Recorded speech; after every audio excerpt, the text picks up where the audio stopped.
Chapter 5. I jumped shakily to my feet. What's wrong? Those boys, Meg whispered. She pointed across the fire. They threw fireworks in the fire. It's going to explode. Run! Both girls cried. Meg gave me a shove to get me started. I stumbled and then lurched forward. As I ran, I shut my eyes tight, expecting the blast any second. Could I get away in time? Were Meg and Brown escaping it too? I stopped short when I heard the laughter. Shrill, gleeful laughter. Huh? Swallowing hard, I turned back and saw half the camp laughing at me. Meg and Brown shot each other a high five. No. Oh no, I murmured. How could I fall for such a dumb trick? How could I play such a mean joke on me? I must have told everyone to watch. As I stood at the edge of the clearing all by myself, I could feel all the eyes on me, and I could hear the kids laughing and making jokes. I saw Jan laughing, and I saw Richard and some of the other counselors grinning and shaking their heads. I know. I should have laughed too. I should have made a joke of it. I shouldn't have let it upset me. But the whole day had been so terrible. I was so nervous and so eager not to make any more mistakes. I could feel my shoulders start to shake up and down. I could feel tears welling up in my eyes. No, I ordered myself. You cannot cry. You cannot allow yourself to cry in front of the whole camp. Sure, you feel like a total jerk, Sarah, but so what? It was just a joke. Just a dumb joke. I felt a hand on my arm. I pulled away. Sarah? Aaron stood beside me. His dark eyes were wide in the shadowy evening light. I'm okay, I snapped. Go away. You're such a bad sport, he said softly. Why can't you ever let things slide off you? It was just a joke. Why go nuts over a dumb joke? Do you know what I really hate? I really hate it when Aaron is right. I mean, he's my younger brother, right? What right does he have to be the sensible, calm member of the Moss family? It really annoys me when Aaron comes on like the older brother. Do I need your advice? I snarled. Take a hike. I gave him a shove toward the campfire. He shrugged and hurried back to his friends. I crept to the campfire.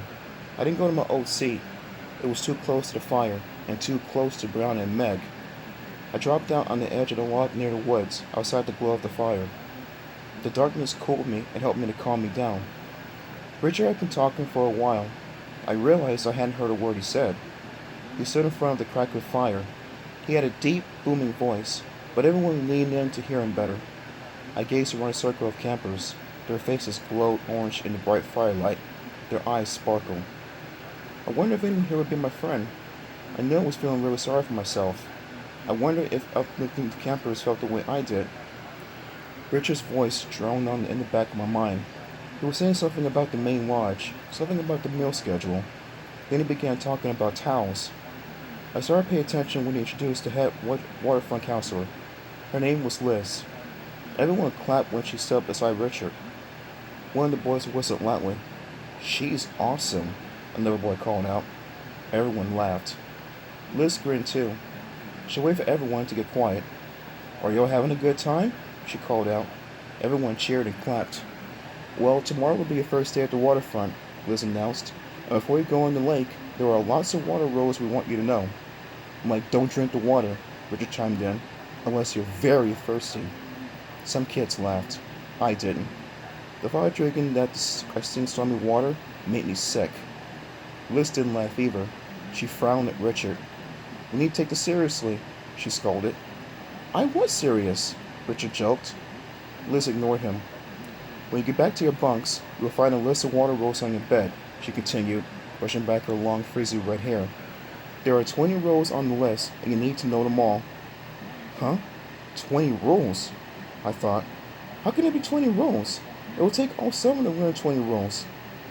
Liz held a sheet of paper. I'm going to go over the list with you now. If you have any questions, just call them out. Can we go swimming now? A boy shouted, trying to be funny. Lots of kids laughed, but Liz didn't crack a smile. That's rule number 8, she replied. No night swimming, even the counselors are with you. Don't ever swim with counselors, Richard joked. They have germs. Richard's pretty funny, I thought. He seems like a good guy, but Liz seems so serious. The sheet of paper fluttered in the wind. She gripped it with both hands. Her red hair caught the glow of the fire. The most important rule at Camp Cold Lake is the buddy system, Liz announced. When you are in the lake, you must always have a buddy. She glanced quickly at the campers seated around her. Even if you are only wading up to your ankles, you must have a swim buddy with you, she said. You may have a different buddy each time, or you may choose a buddy for the whole summer, but you must always have a buddy. She took a deep breath. Are there any questions? Will you be my buddy?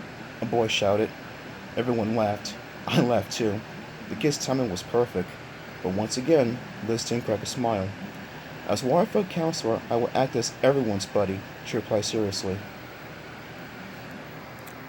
Part 2 of Chapter 5, next time.